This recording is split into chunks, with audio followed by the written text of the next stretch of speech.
Brothers and sisters, Assalamu alaikum wa rahmatullahi wa barakatuh. Welcome to our course Understand Quran and Salah the easy way.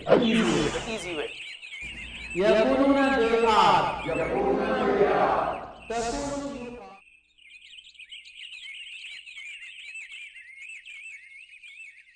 بسم الله الرحمن الرحيم الحمد لله رب العالمين والصلاة والسلام على أشرف الأنبياء والمرسلين نبينا محمد وعلى آله وصحبه أجمعين. ناظرین السلام علیکم ورحمۃ اللہ وبرکاتہ. آؤ قرآن اور نماز سمجھیں. اس کے تیسرے سبق کو اب ہم شروع کرتے ہیں، جس میں ہم سورہ فاتحہ کی آیات پڑھیں گے 4 سے 5 اور کچھ گرامر بھی کریں گے. تو ہم شروع کرتے ہیں. اعوذ باللہ من الشیطان الرجیم، بسم اللہ الرحمن الرحیم. مالک یوم الدین ہم نے کیا تھا الحمدللہ رب العالمین الرحمن الرحیم، تو ہم آگے چلتے ہیں مالک یوم الدین. مالک یعنی مالک ہے، اردو کا لفظ ہے مالک. مالک یعنی مالک ہے، آپ لوگ بھی کہہ سکتے ہیں مالک یعنی مالک ہے. یوم کا مطلب ہے دن. یوم کی جمع ایام اردو کا لفظ ہے. یوم عید، یوم آخرت اردو میں آتا ہے، اور قرآن میں 393 بار آیا ہے. یوم اور ایام یہ دونوں الفاظ کافی بار آئے ہیں. تو یوم کا مطلب ہے دن. الدین، الدین کے دو معنی ہیں، اور بھی معنی ہیں لیکن دو اہم معنی ہیں. ایک ہے بدلہ، ایک ہے بدلہ جو کہ یہاں پر مراد ہے بدلے کا دن، اور دوسرا مطلب ہے دن، زندگی کا نظام. جیسے ہم کہتے ہیں دین اسلام، زندگی گزارنے کا طریقہ. یہاں پر مراد بدلہ ہے.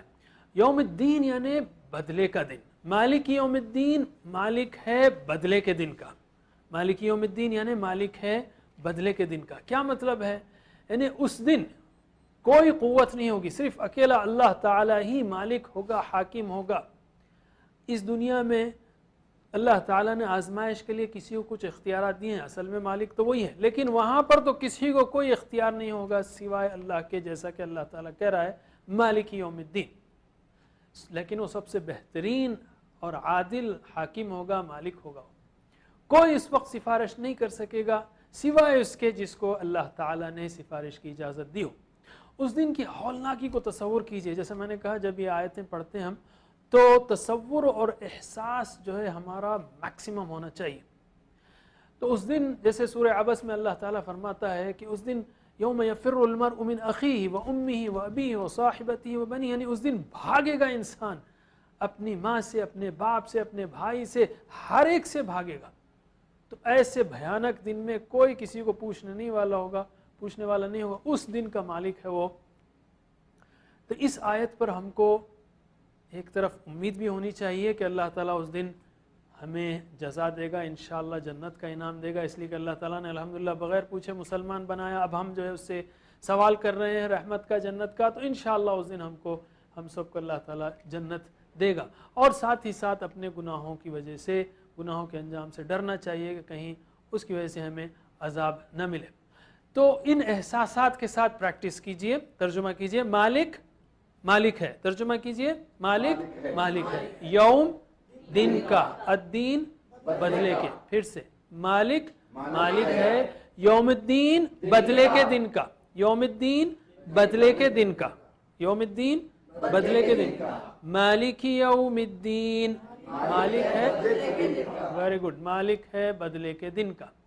ایاک نعبد و ایاک نستعین. ایاک کا مطلب ہے تیری ہی. ایا مطلب ہی، تیری ہی. ایاک تیری ہی. نعبد عبادت سے ہے، اردو میں ہم کہتے ہیں عبادت. اور عابد اور معبود، عابد عبادت کرنے والا، معبود جس کی عبادت کی گئی، یہ سب اردو میں الفاظ استعمال ہوتے ہیں. عبادت ہے کیا؟ ایاک نعبد، ہم تیری ہی عبادت کرتے ہیں. کیا مطلب ہے اس سے؟ مثلا آپ جانتے ہیں نماز، روزہ، زکوٰۃ، حج یہ عبادت ہے. اسی طرح دعوت دینا، نصیحت کرنا، جہاد کرنا یہ بھی عبادت ہے. علم حاصل کرنا، حلال کمانا، دوسروں کی خدمت کرنا یہ بھی عبادت ہے. مگر سب سے پہلے یاد رکھیے نماز، اس لیے کہ جس نے نماز چھوڑی اس نے دین کو ڈھا دیا. یہ ساری چیزیں یعنی ساری زندگی مسلمان کی اگر نیت صحیح ہو تو عبادت ہے. تو ہم کہتے ہیں جب ایاک نعبد، اس کا مطلب صرف نماز ہی نہیں بلکہ ساری زندگی اے اللہ ہم تیری عبادت کرنا چاہتے ہیں، ہم ساری زندگی تیرے لیے جینا چاہتے ہیں. وَإِيَّاكَ